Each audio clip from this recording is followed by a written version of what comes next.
जय हिंद दोस्तों, स्वागत है एक बार पुनः आप सभी का अपने इस YouTube चैनल टॉपर गैलेक्सी में। दोस्तों इस वीडियो पे हम लोग बात करने वाले हैं 12th फिजिक्स के अंतर्गत एक काफी ज्यादा इंपॉर्टेंट टॉपिक जो कि आपका होता है न्यूमेरिकल क्वेश्चन को कैसे सॉल्व करें। और दोस्तों देखिए, आप सभी जानते हैं कि यार अगर फिजिक्स में हमें अच्छे नंबर चाहिए और फिजिक्स में हम अच्छा करना चाहते हैं तो हमें फिजिक्स में न्यूमेरिकल क्वेश्चन को सॉल्व करना आना चाहिए। अगर आप देखिए न्यूमेरिकल क्वेश्चन को अच्छे तरीके से सॉल्व नहीं कर पाते तो फिजिक्स में आपका अच्छे नंबर लाना बिल्कुल संभव नहीं है। ठीक है, तो यहां पर दोस्तों मैं आपको कुछ ऐसे तरीके बताऊंगा।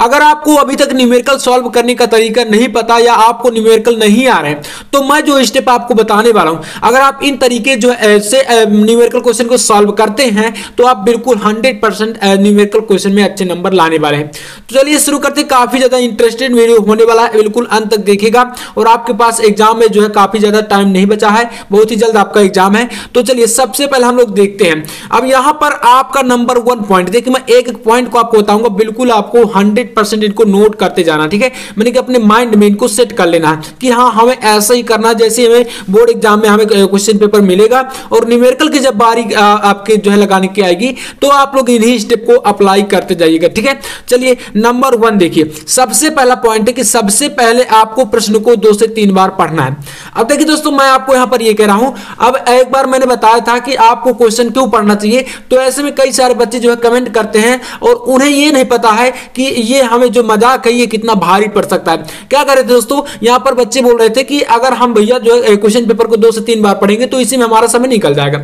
तो यार आप लोग ये बताइए, क्या आप प्रश्न को बिना पढ़े ही सॉल्व करना स्टार्ट कर देंगे? क्या ऐसा संभव होता है? तो ऐसा बिल्कुल नहीं है। अगर आपको इतना ही मतलब जल्दबाजी है तो आप क्वेश्चन पेपर को बिना पढ़े जो है सॉल्व करते चले जाइए, कोई दिक्कत नहीं है। तो आपको देखिए, मैं यही सजेस्ट करूंगा कि यार आपको क्वेश्चन पेपर में क्वेश्चन को जो है पहले कम से कम 2 से 3 बार पढ़ना चाहिए। ये देखिए फिजिक्स का मामला है, यहां पर ऐसा तो है नहीं कि आप हिंदी का जो है क्वेश्चन कर रहे हैं तो आप जो है एक बार पढ़े और जल्दबाजी में करके चला देंगे। ठीक है, लेकिन यहां पर दोस्तों आपको जो है इसमें जो है ध्यान देना पड़ेगा, कम से कम 2 बार तो आपको पढ़ना ही। अब 2 बार पढ़ने से आपको देखिए समझ में क्या आता है, इसमें हमें यह पता चलता है कि आखिरकार हमारी जो वैल्यूज वहां पर दी गई हैं, कौन कौन से मान हमारे दिए गए हैं और आखिरकार हमें इसमें निकालना क्या है। ये चीजें तभी आपको पता चलेगी जब आप लोग न्यूमेरिकल को कम से कम 2 से 3 बार पढ़ेंगे।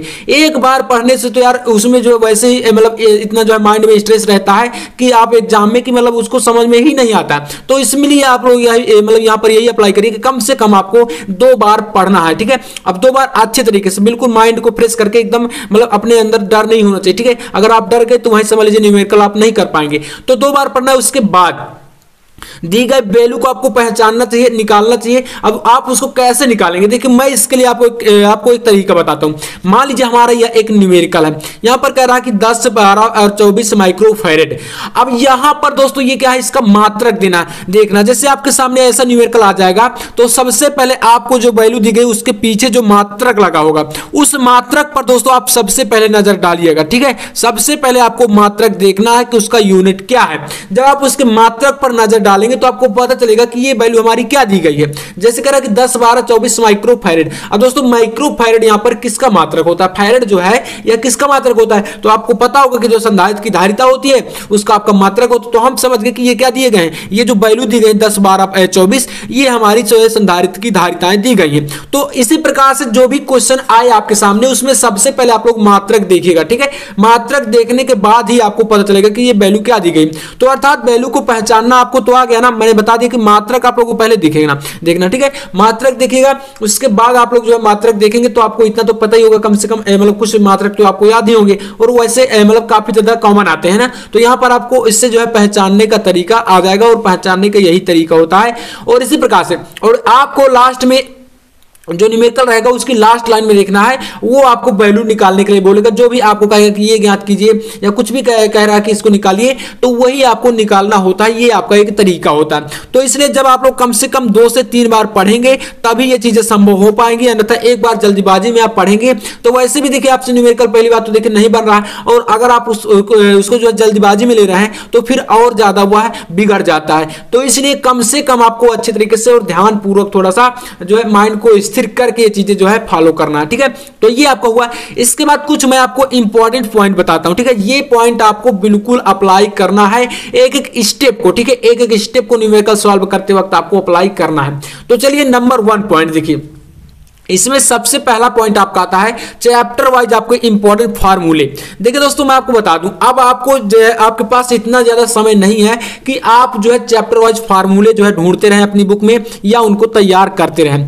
तो इसके लिए दोस्तों आपको मैं बताता हूं, इसके लिए आपको ज्यादा बिल्कुल परेशान नहीं होना। मैंने एक जो है 10 से 15 मिनट का वीडियो बनाया है, ठीक है, आपके लिए बिल्कुल, और उसको आपको जाकर देखना है। मैं इसी वीडियो के डिस्क्रिप्शन में उसका जस्ट जो है लिंक दे दूंगा, ठीक है। तो आपको परेशान नहीं होना है और उसी वीडियो को देख लीजिएगा। पूरी बुक से आपके मैंने जो है जितने भी आपके महत्वपूर्ण सूत्र हैं सभी को मैंने सम्मिलित किया है। तो आप लोग उसको अभी देखिए जल्द से जल्द, ठीक है, क्योंकि समय ज्यादा नहीं है। तो उसको आप तुरंत देखिए और उसके बाद आपको जो है न्यूमेरिकल को सॉल्व करने में दिक्कत नहीं है कि जितने भी आपके फार्मूले लगेंगे सब उसमें मैंने सम्मिलित करके बताए हैं, ठीक है। तो उसको आप देख लीजिएगा ताकि आपको जो है फार्मूले ढूंढने ना पड़े, ठीक है। इसके बाद नेक्स्ट पॉइंट देखिए, जिस वैल्यू को आपको निकालना है उसका सही फार्मूला का उपयोग करें, ठीक है। यानी कि आपको पता होगा, जैसे कोई कह रहा है कि इसका आवेश निकालिए, इसका मतलब किसी का धारिता निकालिए, किसी में कुछ कह रहा है कि आपको इसकी ऊर्जा निकालना है, गतिज ऊर्जा निकालना है, संग्रहित ऊर्जा निकालना है, संचित ऊर्जा निकालना है। जो भी चीजें आपको निकालनी हो उसका फार्मूला बहुत ही अच्छे तरीके से आपको उपयोग करना है। फार्मूला अगर आपका सही है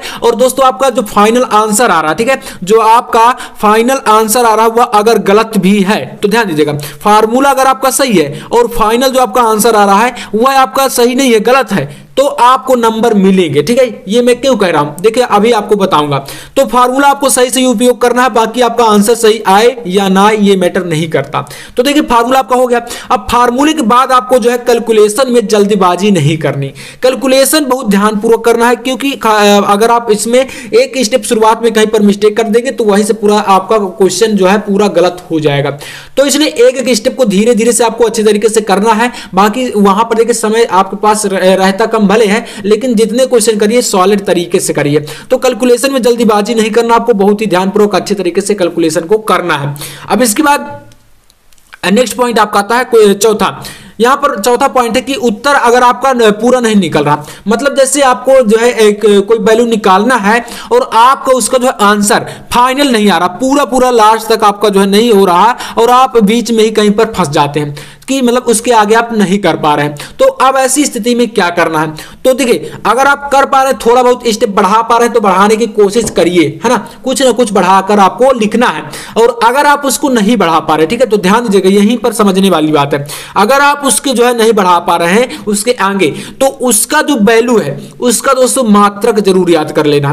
मात्रक का मतलब यह है, जैसे मान लीजिए आप कोई वैल्यू निकाल रहे हैं, किसी का एरिया निकाल रहे हैं या क्षेत्रफल जैसे बोले, तो आप मान लीजिए कोई क्षेत्रफल निकाल रहे हैं या आप कोई अन्य चीजें निकाल रहे हैं, धारा निकाल रहे हैं, तो दोस्तों उसमें सबसे पहले उसका मात्रक आपको लिख देना है। जहां से आपका क्वेश्चन नहीं हो रहा, समाप्त हो गया या आप उससे आगे नहीं कर पा रहे हैं, तो उसमें सबसे पहले दोस्तों आपको उसका मात्रक लिख देना, वहीं पर मात्रक लिख देना है बस। मात्रक अगर आप लिख दिए वहीं से, तो आपका जो नंबर है वह बहुत ही कम चांस है कि आपका नंबर कटेगा। तो मात्रक जरूर से लिखना। और अगर ये भी ध्यान दीजिएगा, अगर आप पूरा पूरा क्वेश्चन सॉल्व भी कर देते हैं, पूरा पूरा आपका आंसर कंप्लीट निकल आया और आप मात्रक नहीं लिखते, तब भी दोस्तों आपके नंबर कटेंगे, ठीक है। ये ध्यान दीजिएगा, मात्रक सबसे इंपॉर्टेंट है, आपको जो है उसका मात्रक बताना पड़ेगा, अन्यथा नंबर कटेंगे तो कटेंगे। तो ये आपका एक मतलब काफी ज्यादा वीक पॉइंट है, इसको ध्यान देना। नेक्स्ट आपका यहाँ पर अगला पॉइंट, तो कि गलत हो जाए अगर कहीं पर पॉइंट आपका, तो उसमें काट पीट बिल्कुल नहीं करना, अच्छे तरीके से सफाई के साथ लिखना है। काट पीट अगर कर देते हैं तो जो एग्जामिनर होते हैं उनकी नजरें जो होती हैं वो उसी पर पड़ जाती है कि हाँ आपकी कॉपी की जो लिखावट वो बिगड़ जाती है। और जैसे हमने यहाँ पर काफी सारा काट पीट कर दिया, अब जो कोई देखेगा तो आप वो हमारी जो है अच्छी लिखावट को या जो वर्ड लिखे हैं उनको नहीं देखेगा, वह पहले इन्हीं जो है कटे पीटे चीजों को पहले देख लेता है, तो इससे जो है आपके नंबर कट जाते हैं। तो ये चीजें ध्यान दीजिएगा, कॉपी में बिल्कुल आपको क्रॉस नहीं लगाना कहीं भी, है ना। तो ये चीजें आपको अप्लाई करना, बाकी न्यूमेरिकल क्वेश्चन को इसी तरीके से आपको सॉल्व करना है। तो चलिए दोस्तों, उम्मीद करूंगा कि आपको वीडियो पसंद आया होगा, पसंद आया तो लाइक कर देना और चैनल पर नया तो सब्सक्राइब भी कर लेना। मैं आपसे मिलता हूं नेक्स्ट वीडियो में, तब तक के लिए जय हिंद, वंदे मातरम।